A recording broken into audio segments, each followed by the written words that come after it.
Welcome all. Uh, this is a moment of privilege for me. I'm going to speak to Professor Ato Quayson. Uh, to begin with, he is my teacher. He introduced me to the field of disability studies. Uh, he was a supervisor for my doctoral work at Cambridge. Now, Professor Ato Quayson is at Stanford. Well, he is one of the key figures in the founding key figures in disability studies, but he's also uh, uh, in African studies, postcolonial studies, and so many other areas. It's a privilege to have you here, Ato. Oh, it's an honor to see you again, Emma. Thank you. Ato, I was uh, preparing for this conversation, and one of the things that moved me so much because is your preface to uh, aesthetic nervousness, where you cite your nana, grandpa, and father, and how they were, how they formed the crux of your inner self, which prompted you to move to disability studies. His Africa, we shall go, we fear nobody. Yes, I'm sure I'm saying it wrong. It should be chanting inside you, this phrase. yes, definitely. Can you say more, Ato? Well, my grandfather was blind at the time when I must have been around 9 years old, and my father brought my grandfather to come and live with us. He was blind. But at the time, he also suffered what I only much later came to recognize as a post-traumatic stress disorder. It wasn't clear. At the time, I didn't know what the problem was, but he was very apprehensive that soldiers or people were coming to kill him. And so my father used to play a trick on him and used to tell us anytime that he got panicky, that we should tell him that he had posted soldiers on the four corners or at the four corners of the house. So that calmed him down a little bit. And he used to gather us, there were three of us, and teach us drills. It was all a game. We thought it was really funny. And he would teach us some of the songs that they sang as soldiers in the Second World War. So East Africa, we shall go. We fear nobody. East Africa, and we'll be marching. Left, right, left, right. It was all fun. And then, after I don't know how long it was that he stayed with us, must have been upwards of 6 months, and then he went back to the village. Several months later, word came back that he had committed suicide. He had hanged himself. And this was a big shock. Obviously, my father was much shaken. For us children, we were shocked, but in a different kind of way. It was hard to understand why our Nana, who would take his own life, he hanged himself. It was many years later, about 2 decades later, that I came to understand that that his paranoia was due to the fact that he had fought in the war. And at the time, the British didn't have, medical and psychological support for demobilized soldiers. He had been a soldier in the British forces fighting in East Africa. They didn't have any support for demobilized soldiers.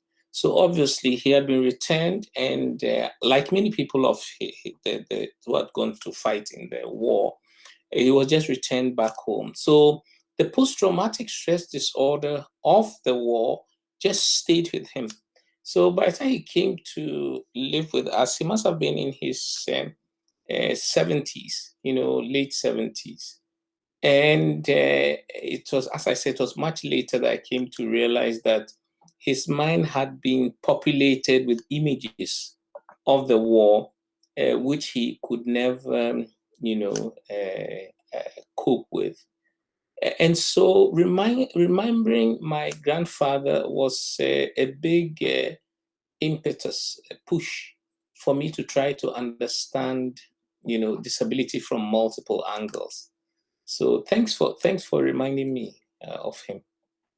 And even your adventures in postcolonial studies and African studies would have been prompted by this, I suppose, because you have done extensive work on orature, oral Mhm. cultures, and the postcolonial condition, Mm. trauma disorders, and so on. Well, my interest in orality comes from my father, not so much my grandfather, because my father was a great storyteller. And he used to tell us lots of folk tales. He was a very, very fantastic storyteller. And so I grew up with lots of oral storytelling at home. So of an evening, of a Saturday evening, in fact, he would gather all the children in the neighborhood and he would tell us it didn't matter whether he repeated the story. It was always new. And so I grew up with this sense of storytelling, oral storytelling as fundamental. My mother also told stories, but her stories were different. Her stories were stories of the marketplace, happenings at the market. She was a trader at the market. So her stories were more everyday life kind of stories about who was doing what at the market and so on. But Haggling, bargaining, and so on, right? bargaining and people were trying to rip her off and so on and so forth. But my father was a folklorist. you know he so that that in fact that was fundamental for me, not just African studies but literature.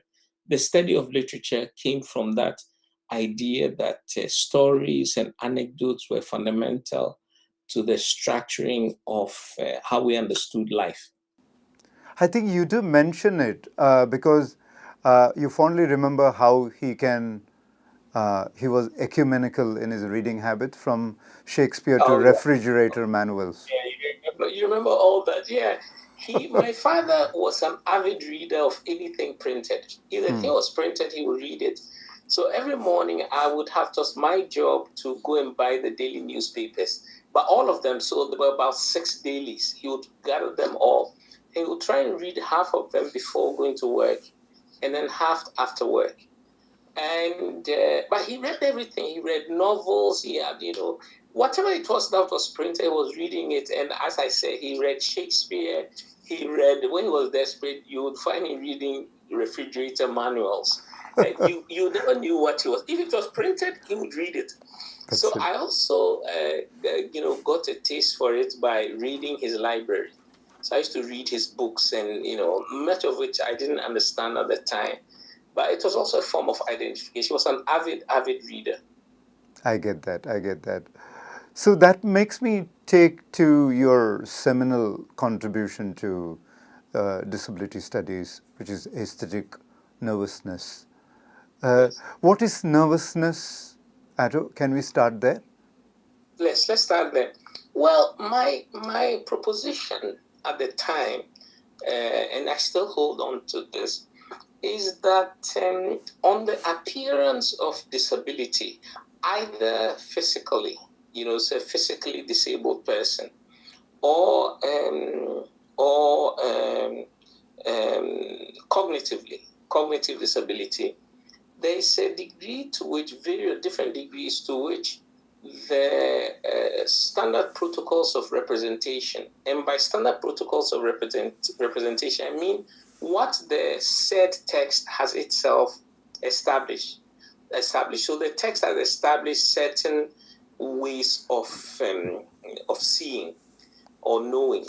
But around the disabled character, there will be a small tension.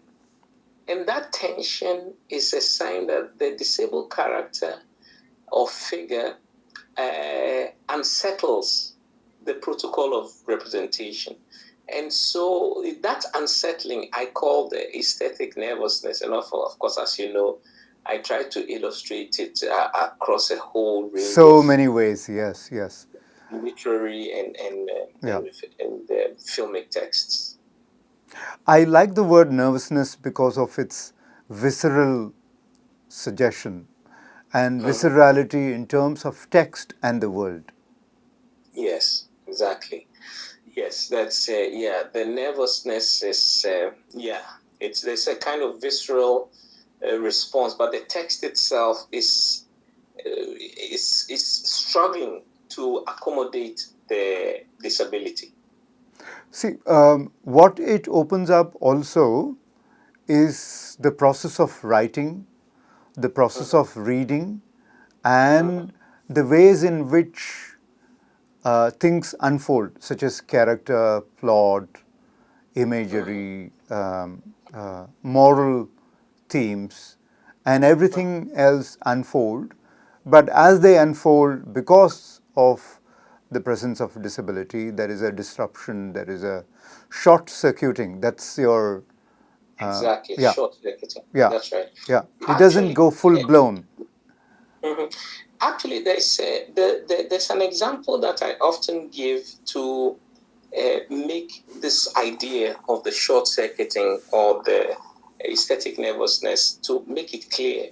Now, for people who are familiar with children's Disney movies, because of my kids, as you know, I used to watch lots of Disney and then later Pixar movies. So I've watched, and because children like repetition because of the repetitiveness and me having to watch lots of these movies, I began to just pay more serious attention to them. Now, Finding Nemo, Disney's Finding Nemo, it provides a really, really good and handy example for aesthetic nervousness. Now, the Finding Nemo story, people who have seen it know, is about a fish called marlin. Correct.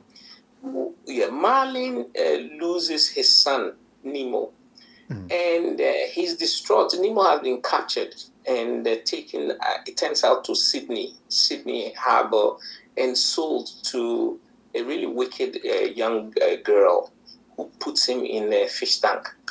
So Marlin is on a quest to go and find his son. In the course of his, and he's a very scared fish because he's very paranoid because his wife had been eaten up by a bigger fish.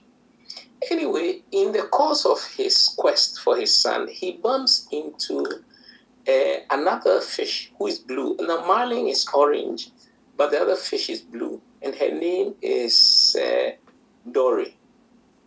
Now, Dory has a disability, which is that she suffers from short-term amnesia. Because she suffers from short-term amnesia, Dory does not know, she doesn't retain the idea of danger. So if she goes through danger, because she has short-term amnesia, she can't remember it. But because of this short-term amnesia, she's also very brave and courageous because she can't remember what is dangerous. And so the two of them pair up. Is inadvertent, and they go on this quest looking for Nemo. And in fact, she helps him through all kinds of escapades and so on.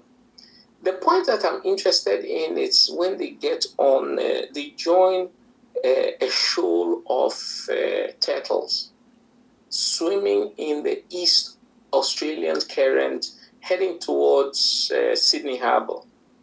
And the little fish in this, the little turtles in this, among the shoal of turtles, gather around for Marlin to tell his story.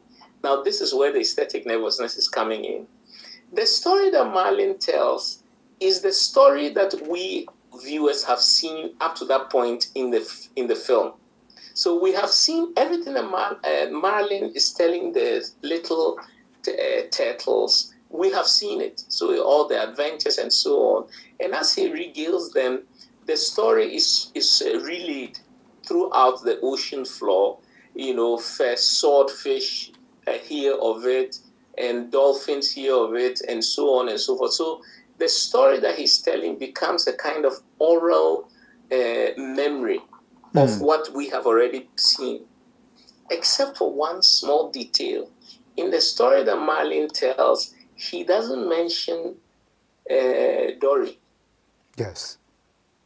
Now, this is the aesthetic point of aesthetic nervousness in the film, because the oral narration of what we have just seen suffers a short-term amnesia on behalf of the character who has short-term amnesia.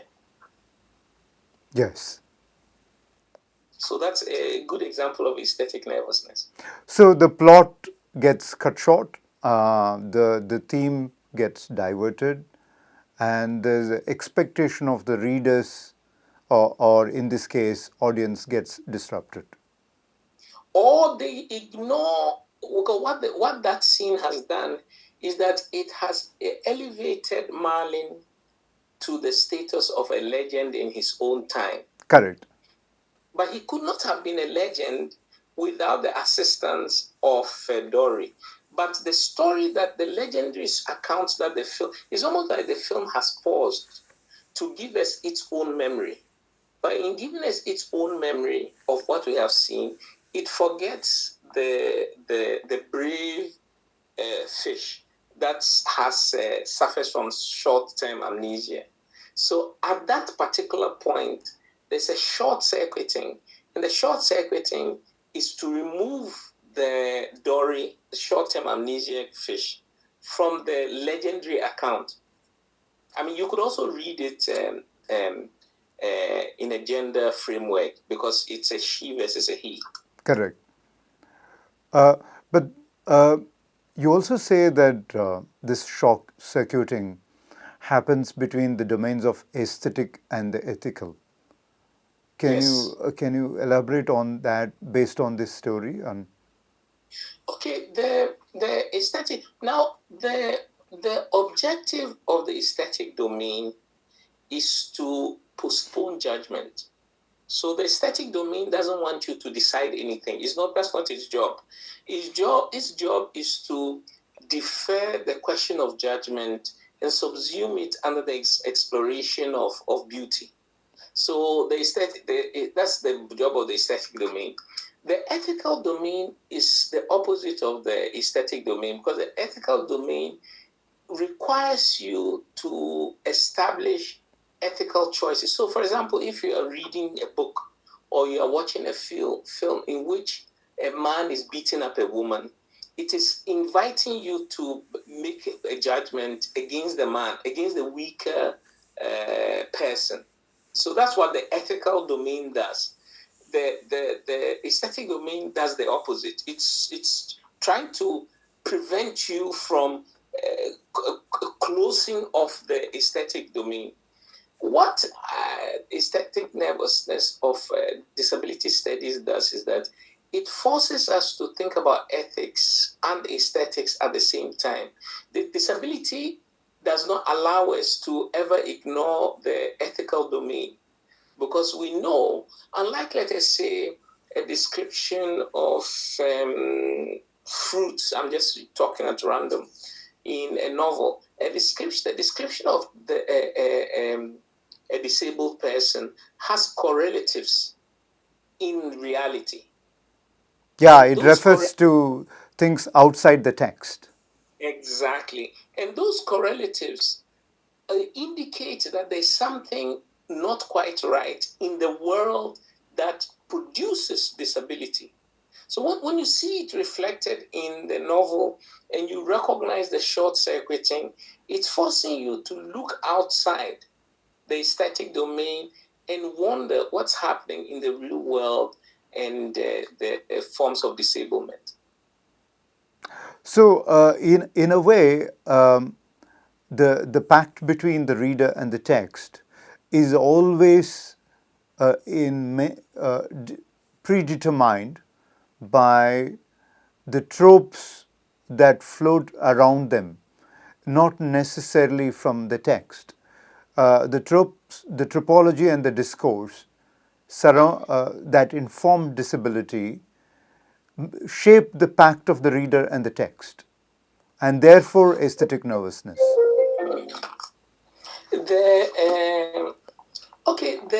That's a good. Actually, you've put it in a very good way. The tropology of disability outside the text, it's always pressing upon the reading experience.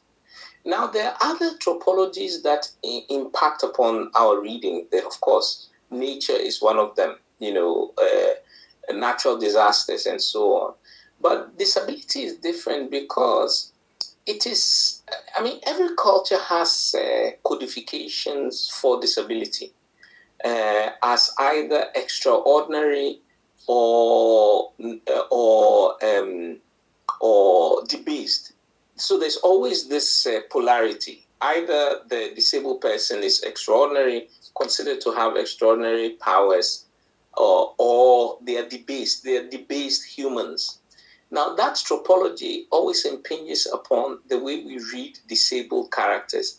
The point of my notion of the aesthetic nervousness is the requirement not to forget that tropology. Yes. Because it's perfectly possible to read it and just ignore it. Oh, this is a disabled character. To treat the disabled character in the literary text like a piece of furniture, what does it mean? Let's go. But if you're not supposed to forget it. Yes. You also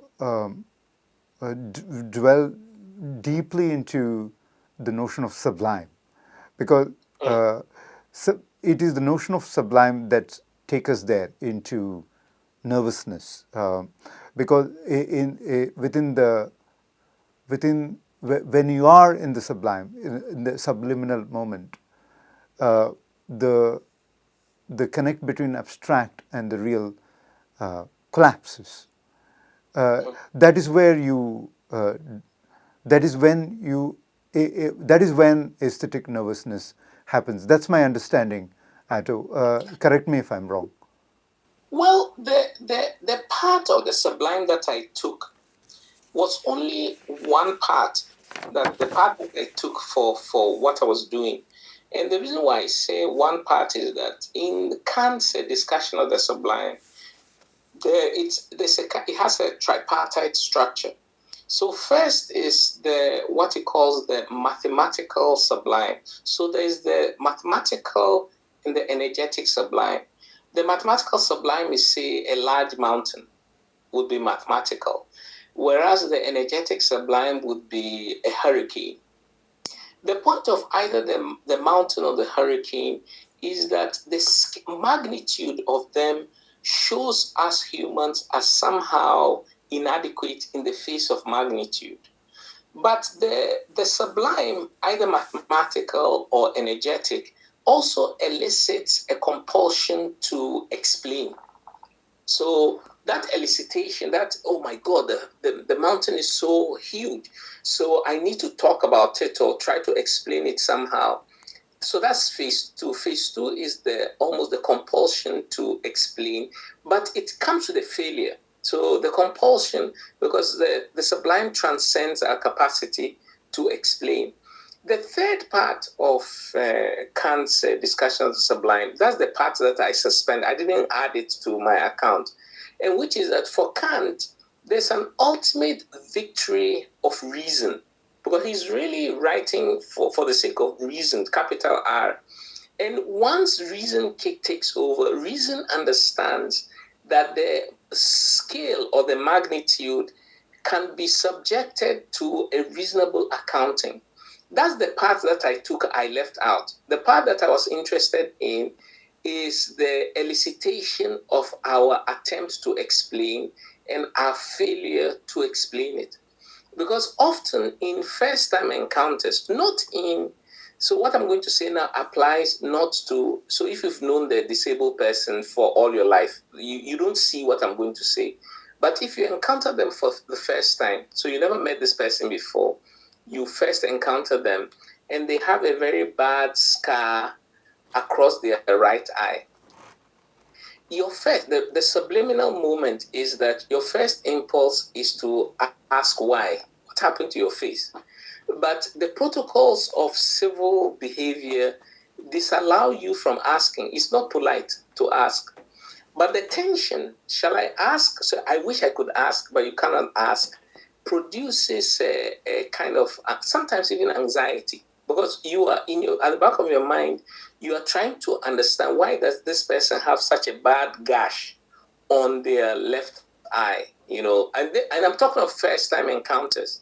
So this is the subliminal. So I as it were, I hived off the third part of Kant's Sublime, the Kantian Sublime, and focus on the first two parts. That is to say, something that is of a certain magnitude that elicits interpretation, but our attempt to interpret flounders and fails.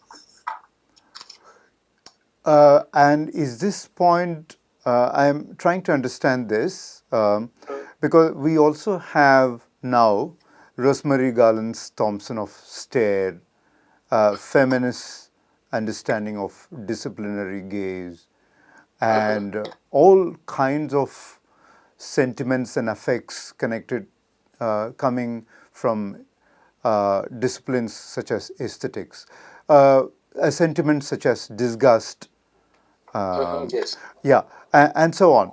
So, does aesthetic nervousness collapse all these notions, or is it a development or a logical consequence of these notions or ideas or sentiments? Okay, part of yes. Sorry. Yeah. Sorry. Am I clear in what I'm? Yeah, I understand.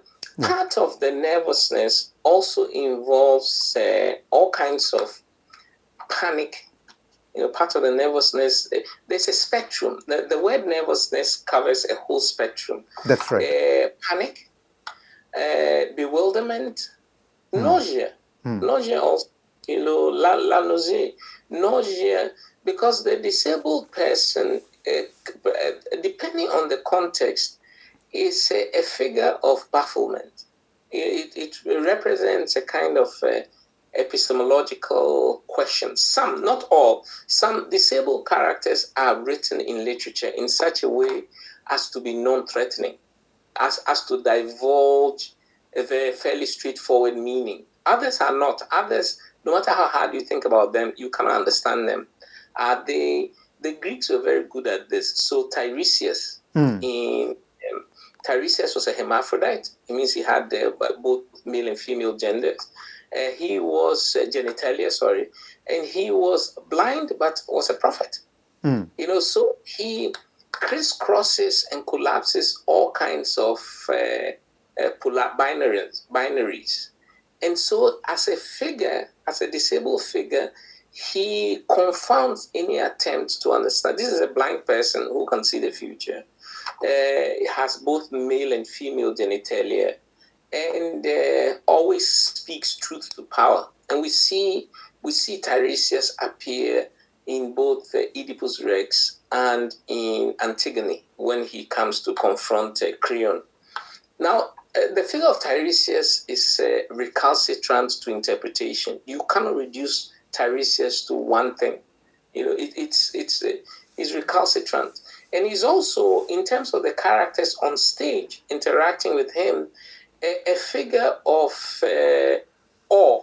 So they're afraid of him, So this is different from the reader. The characters on stage don't know what to do with Tiresias. They are in awe of him. And of course, his function is to disrupt the smooth, discourse of the sovereign. So the sovereign's smooth discourse of edicts and power is disrupted by this disabled character. It's not in every text that you find this, as it were, recalcitrance to interpretation. In some other texts, the disabled character is easily reduced to a figure of evil. For example, Long John Silver. Long John Silver in Treasure Island.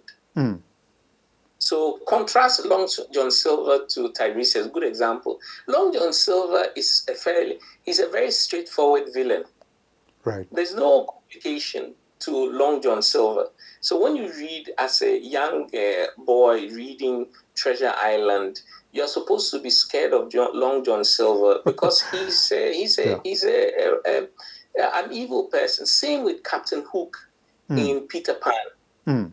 These are villains. So these are examples of disabled characters in literary writing who are assimilable to simple codes, simple moral codes, but not so others, not so Tiresias. Tiresias is a good example, but there are many disabled characters in literature that are Tiresias-like in the sense that you cannot reduce them to good or bad, or they resist our attempts at a simple assimilation to simple dichotomies and paradigms. Right. See, one of the things about aesthetic nervousness is it also takes into account individual encounters, disabled and non-disabled or disabled themselves. But what if disabled people are in a collective, like those found in Jose Saramago and Planet of the Blind, and will the quality of aesthetic nervousness or the dimensions change? Will they change? That's a very good question. If there's a collective, so let us say in real life terms, let us say a place, a land, that is war torn, but that has a lot of landmines. So, in fact, what I'm saying actually did it. There's a real correlative in Angola. Oh yeah, I mean they're everywhere. Landmines, yes. Landmines. So there are many people in Angola whose limbs have been blown off, and they have to have prosthetic limbs and so on and so forth. And there are leper colonies. Yes, good example. Another good example, leper colony. But if you read in the history of leprosy, is also a good example. In the history of these, like leper colonies or places where there's a proliferation of war wounded and so on, there's always an interaction and indeed a relationship between the wounded and maimed and the non-maimed. So the maimed versus the non-maimed. So the leper versus the non-leper, and so on and so forth. And also, there's an implicit idea of responsibility for healing. Right, right. That it's your task to try and do something with your. When in fact, the very conditions that have produced the disability disallow any process of healing as such. But so what we find in many instances, and I think Saramago's blindness may also be made applicable to the blind, is that there will always be figures who are not maimed amidst the maimed. And those figures who are not maimed amidst the maimed then become the focus of establishing value systems. That's right. Yeah, they become the focus of establishing the value systems. And the value systems are not necessarily in favor of equity. Leper colonies are a good example. Good example, yes. Yes, I think slightly moving on, your deeper interest in postcolonial condition and literary domain connected to it. In novels like Wizard of the Crow, we have examples where disability becomes potent metaphor, sometimes allegorical, sometimes about the postcolonial condition itself. Do you want to comment on these things? Well, I'm trying to think of a handy example where this. Oh, okay. There's a good example in India. Ice Candy Man. Ice Candy Man, yes. Yeah. What's the author? I forget her name. Sidhwa? Babsi Sidwa. Yeah, but you know what I'm talking about. Now, in that novel, the young girl who has a disability, I think she has a mobility impairment. Is it Lenny? Lenny? Lenny? Yeah, I forget. It's a long time since Yeah, I read it. yeah. But the young girl who has a mobility impairment is supposed to be an allegory for Pakistan. That's right. Huh. Which is born disabled. No, now, yeah, it's but I'm not so sure that it's a safe, the route from allegory to, say, nation is a safe route to, I really, in fact, Babsi Sidwa's novel is a very problematic text. The way it's, because it's a novel also of partition. It's about partition. You find the same thing in Rushdie also, Shame. Novel, Yes. yeah, Shame. Sufia, the character Sufia's mental illness, I think. Brain fever, where she's delusional and. Exactly. Yeah, that those allegories are actually highly problematic. I find, and because they are simplifying what a highly complex question. The objective of the allegory is to simplify, to make you feel that you can get the meaning divulged. So the Baptisido Ice Candy Man, the Lenny is representative of Pakistan. Therefore, the equation is that Pakistan is born maimed. That's just not. I mean, in such the same with Shame. In such accounts, there just is a problem. The thing is, the postcolonial condition, things are different from Western preoccupation with perfectionism by way of institutional structures, bringing more legal control over disability. In the third world, global south, things work differently. Environment is toxic. There is institutional imperfection. There are wounds that don't heal at all. Yes. So in many ways, disability topology is qualitatively different, and it's evolving in a different direction. So you have a global vision. I mean, what do you think is happening now, as we speak, Ato, between the narrative expectations that are set in the West and how it works in the global South? Okay, first of all, disability in the West has a long way to go. There's still, attitudes toward disabled people and so on, which is not the much vaunted, like the American Disability Act and so on. There's still a huge amount of work to be done. And this is because the acts, the legal frameworks don't necessarily change attitudes. Attitudes change really, really slowly. That's true. So the legal frameworks will allow, if you are discriminated against as a disabled person, you can get redress. But the act will not correct the negative attitudes that attend to disability. Not necessarily. When it comes to the global south, and I want to focus on Africa more than anything else. In Africa, unfortunately, the attitudes, back to cultural attitude to disability, are really bad.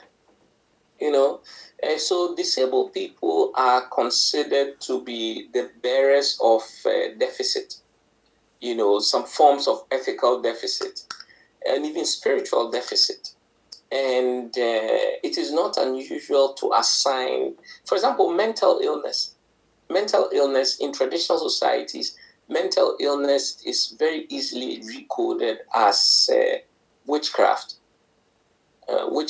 or spirit possession and so on and so forth, when the problem is really psychological and they need care and treatment, or the attribution of culpability for becoming, getting a bad, disabling impairment.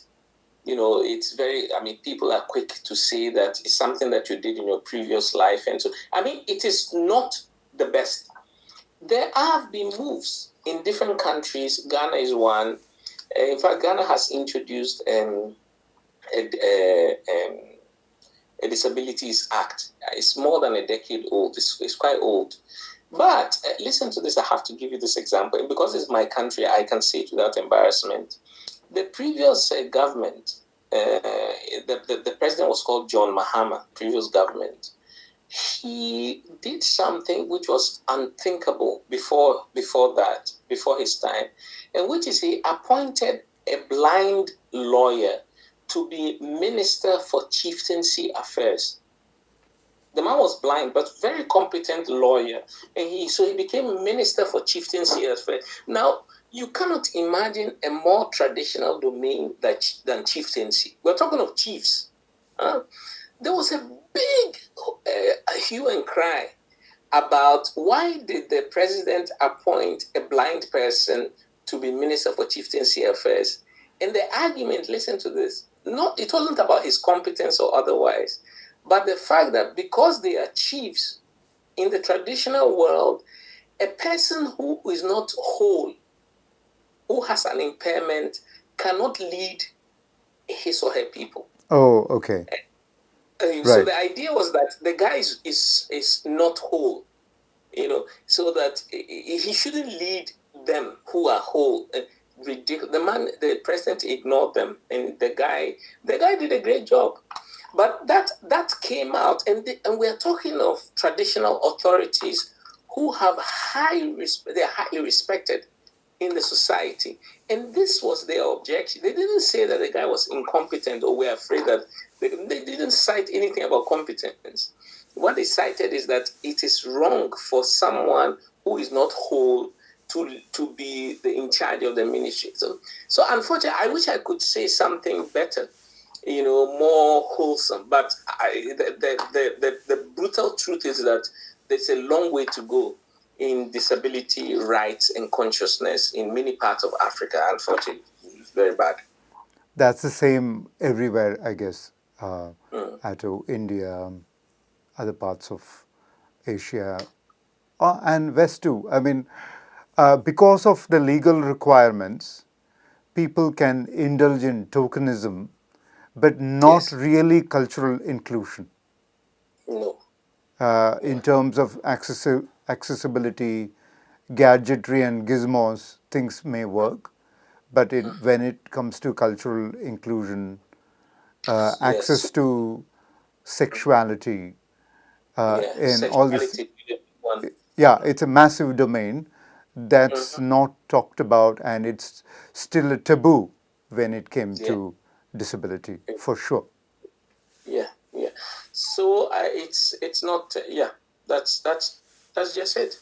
When it comes to, you are right. When it comes to technological support and so on, there may be everything. But when a disabled person wants to marry into a non-disabled home, then all hell will break loose. And it happens in the West. That's all hell will break loose. Yeah. That's true. And there is a huge domain left, untold stories, which probably need oral history project of some kind. Of an innovative kind that can unearth the untold stories about sexuality, or orientation, expectations, and so on. Social reproduction. Yes. Social threat, the perceived threat of the disabled being, engaged in any form of social reproduction, because what are they going to produce and so on. It's a mess. And it's still eugenic impulse is still around, if not openly, but definitely in the background. they're not couched in the classic eugenicist discourse. I mean, now people are wiser, but it's very, very common to hear that a disabled person ought not to have, children. That they say that all the time in the West, so they'll try and dissuade you from because they want you to reproduce. So, for example, there's someone who has a height deficiency or form of defect. So there'll be every means of persuasion to prevent you from trying to have progeny, and so and yeah. So it's unfortunately, I wish I came bearing better news, but it's just not there. I just want to call this last 10 minutes disability studies past, present, and future, because you have been working at a global context. I was having things like trans literary criticism in mind, because when it came to intersectionality, it is not always a smooth affair. Can you say something about that, Ato? Intersectionality? Yeah. Well, that's a good question, because it's you're posing it also after the the killing of George Floyd in America. And so the insistence on racial justice or forms of reading that will highlight racial justice. However, my own take on the racial justice question, which I think is really important, is that we also need to pay attention to the struggles of different equity-seeking groups. What do I mean by equity-seeking groups? Equity-seeking groups are groups that have historically felt marginalized, and that they have no representation. By representation, I mean both political representation and representation in literature. Now, these equity-seeking groups have historically prosecuted their struggles, sometimes with success, but sometimes with not so much success.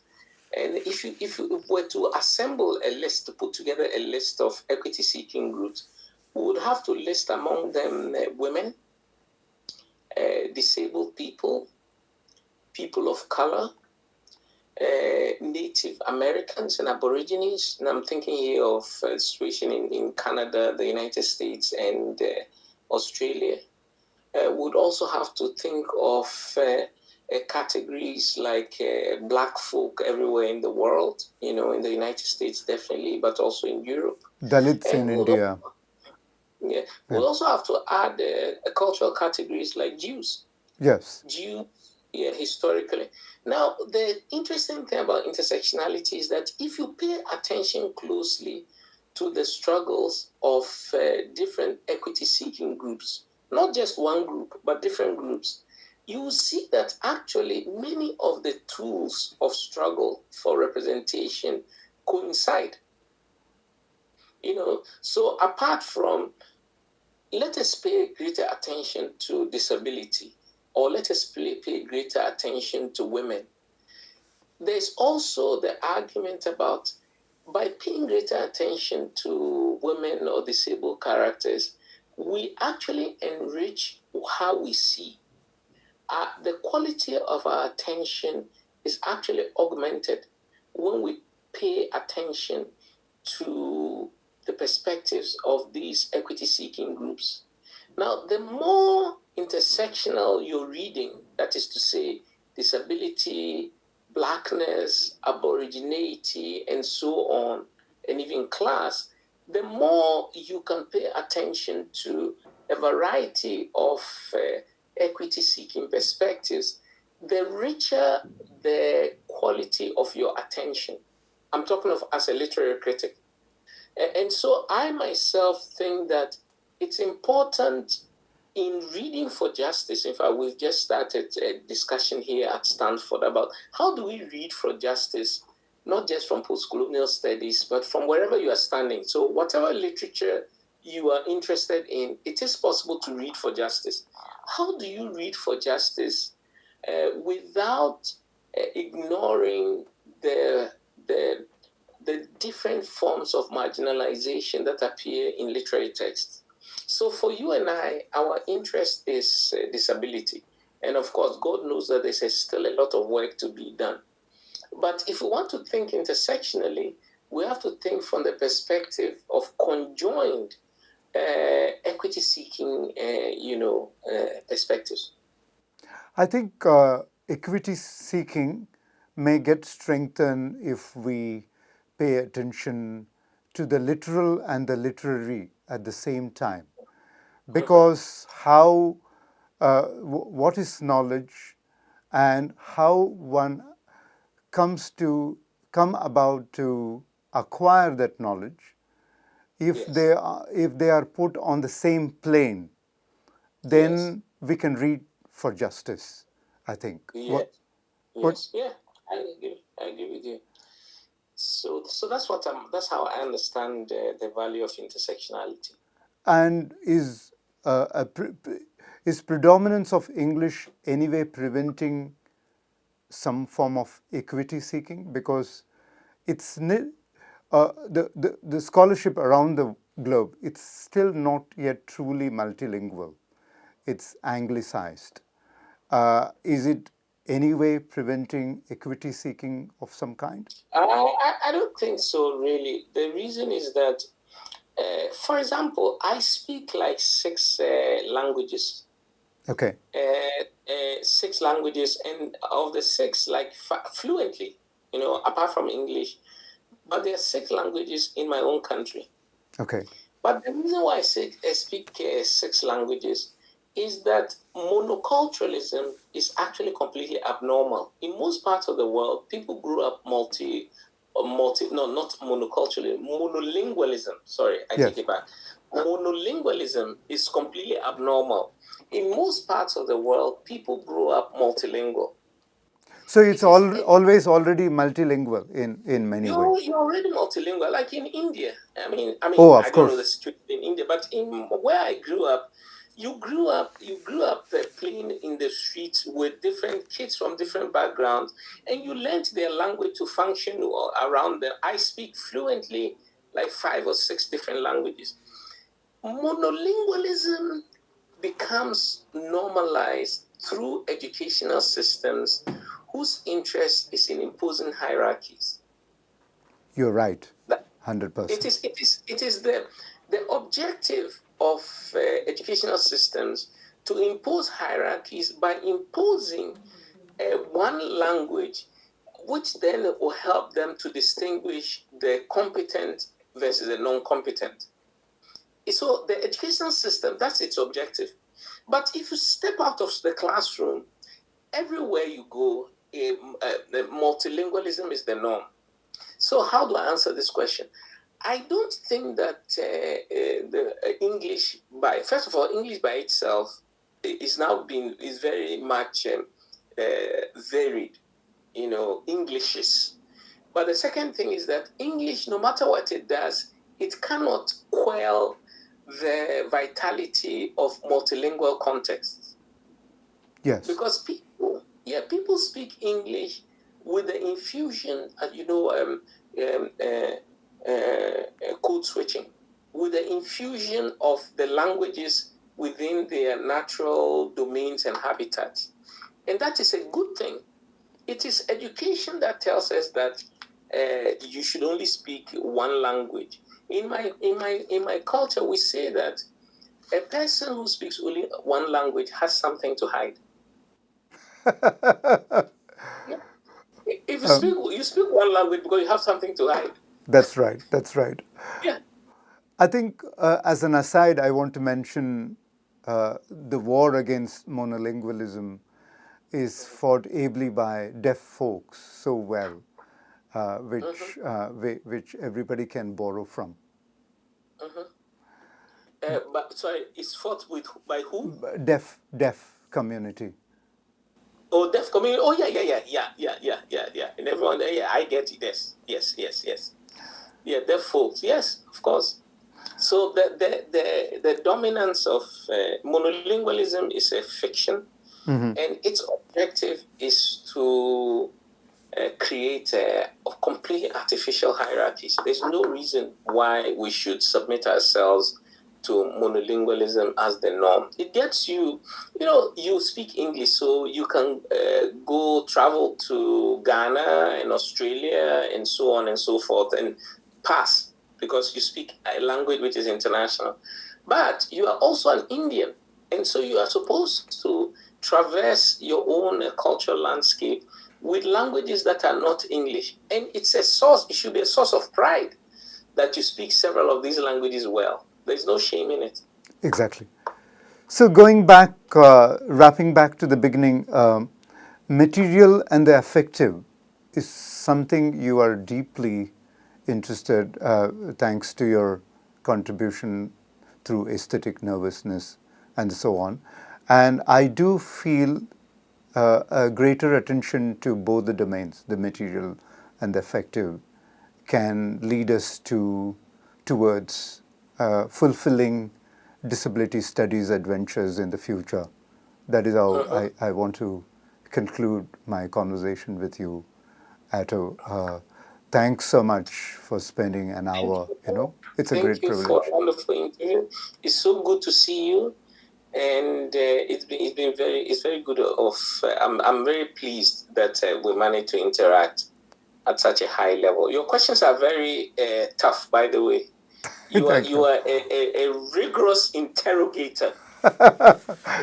Coming from my teacher, I feel that it's a privilege. Your questions were they were forcing me to think clearly. Thank you so much, Ato. You're Thank welcome, you. Emma. I am shaking hands with you. I'm shaking hands with you too.